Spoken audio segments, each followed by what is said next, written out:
You ever watch your grandfather's legacy get bulldozed live in front of your face, while the folks doing it have the nerve to call you the trespasser? Picture this one battered old farmhouse holding out against 135 copy-paste. McMansions like the last tooth in a punched-out jaw. That's my family's land, and that's me, Ezra Blackwood, watching a woman in a white Tesla heels sinking into my mud stomp up with a sheriff's deputy and an eviction notice, thinking she can erase 4 generations of sweat just because she's got a fancier title and a newer car. I mean, you could taste the Clash honeysuckle from my late wife Sarah's garden, battling wet concrete stink from Veronica Ashcroft's illegal neighborhood. She waves that eviction notice like I'm some random squatter. This is a family neighborhood now, not a rural eyesore, she says, chin high, acting like my existence is the thing dragging down her property values. Thunder rumbles over the hills as I put my hand on that old brass lever. My grandfather's handprint is practically worn into it. And I just ask myself, how the hell did it come to this? What would you do if someone tried to steal your family's legacy and then called you the problem? Let me back up a sec, because this fight, it started long before the concrete trucks rolled in. I'm the 4th Blackwood to run cattle and fix fences on these 847 acres since my great-granddad Tobias staked his claim in 1889. This land isn't just dirt and grass. It's the sum of every broken knuckle and wild hope my people ever had. My wife, Sarah. God rest her, she understood that better than anybody. She wasn't just my partner. She was an environmental scientist, wrote her master's thesis on our watershed. She knew every flood pattern, every fox den, every wildflower. After she passed from cancer, $127,000 in bills. If you're wondering, the place felt emptier, like the land itself was holding its breath. My daughter Emma calls from Seattle every Sunday, always with the same plea, Dad, it's just land, sell, move closer. And every time I think, kid, this isn't just real estate. This is Sarah's life's work, your inheritance, the proof that what's built honest can last if you're stubborn enough to hold on. Things went sideways 2 years back when old Jim Johnson died next door and his kids sold their half of the valley to Pinnacle Development. Suddenly the land wasn't neighbor to neighbor anymore. It was big money, big plans. Pinnacle offered me $2 million to walk away. They thought grief made me soft. Instead, it made me mean. I told them no polite at first. They didn't take no for an answer. Surveyors accidentally moved the boundary 200 feet overnight. Construction crews poured the foundation for Ashcroft Estates, 135 luxury homes with a playground and community center, all sucking water from my spring. They even paved the main road right over my property line. The nerve right. Then comes Veronica Ashcroft, the so-called HOA president married to the city councilman, rolling up in her Tesla with a thick stack of HOA bylaws for a club I never agreed to join. She's got that look like she's solving a problem that won't stay solved. Mr. Blackwood, your rustic approach doesn't fit our community standards. I'm holding fence pliers, mud on my boots, Rooster pecking at her purse, and she's lecturing me about aesthetics.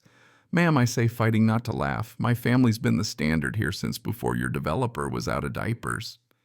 Her smile could have froze the sun. Well, that's exactly the problem we're here to solve. That night, I sat on my porch, Sarah's rocking chair still creaking next to me, and realized this isn't about fences or even land. It's about erasing everything I am. Next morning, mailbox explodes, 47 violations, livestock odor on a cattle ranch, unsightly barn, visual barriers to community cohesion, each one $500 a day. They wanted to bankrupt me out. Time to fight smart. Enter Marcus Webb, ex-Marine property attorney, my ace in the hole. He spreads old maps across my kitchen, grins. Ezra. They committed federal crimes, no permits, no studies, stealing your spring water for 2 years. He teaches me about prescriptive easement when your family's worked land so long you own it, no matter what the deed says. But the real twist, we find my grandfather's 1962 boundary marker buried right under Veronica's precious community center. They built their whole operation on my property. That's felony trespassing, folks. We file an emergency injunction Veronica's counter. She gets my barn condemned and tries to force me to move my cattle. Marcus and I rush to the courthouse, file a federal suit, civil rights, water theft, racketeering. Next thing, the HOA ostracizes me. My mailbox gets graffitied, neighbors glare. Someone even slashes my fence and a calf ends up dead. Now it's personal. I call Emma. She hears the strain.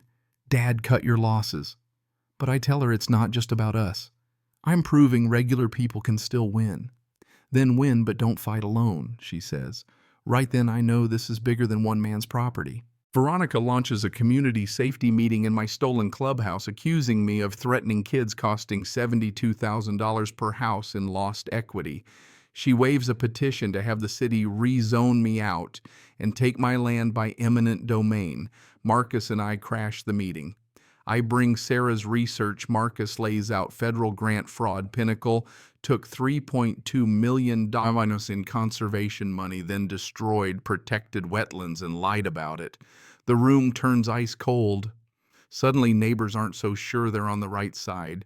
That's when Helen Morris, retired science teacher, and Jack Castellanos, Army Corps vet, step up. They've been bullied by Veronica, too, fined for wildflowers for flying a flag.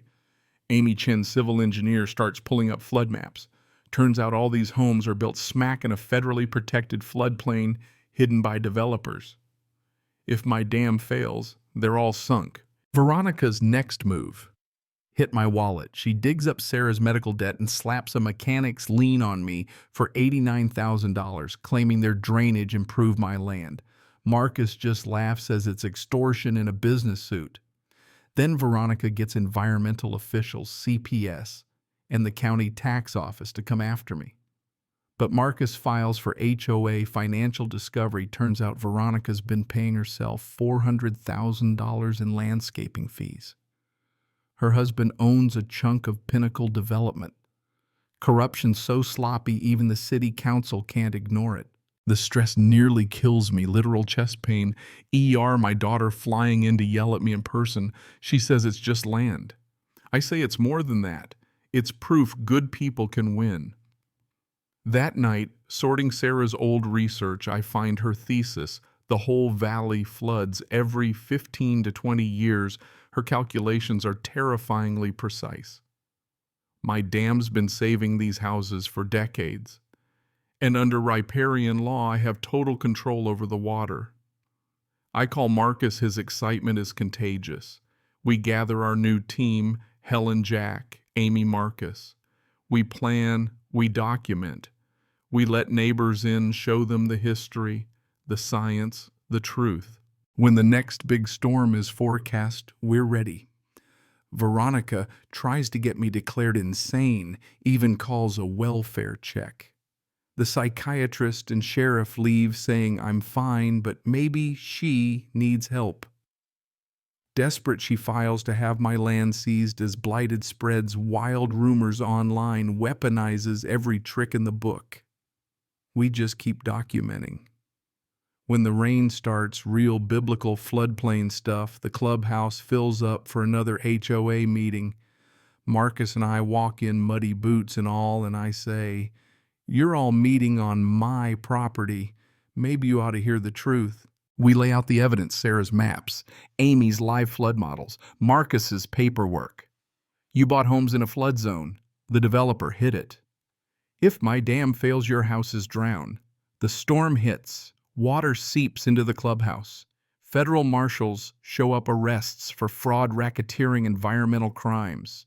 HOA president in handcuffs, developers' accounts, frozen neighbors panicking, but this time the blame lands where it should. Outside, the rain keeps falling.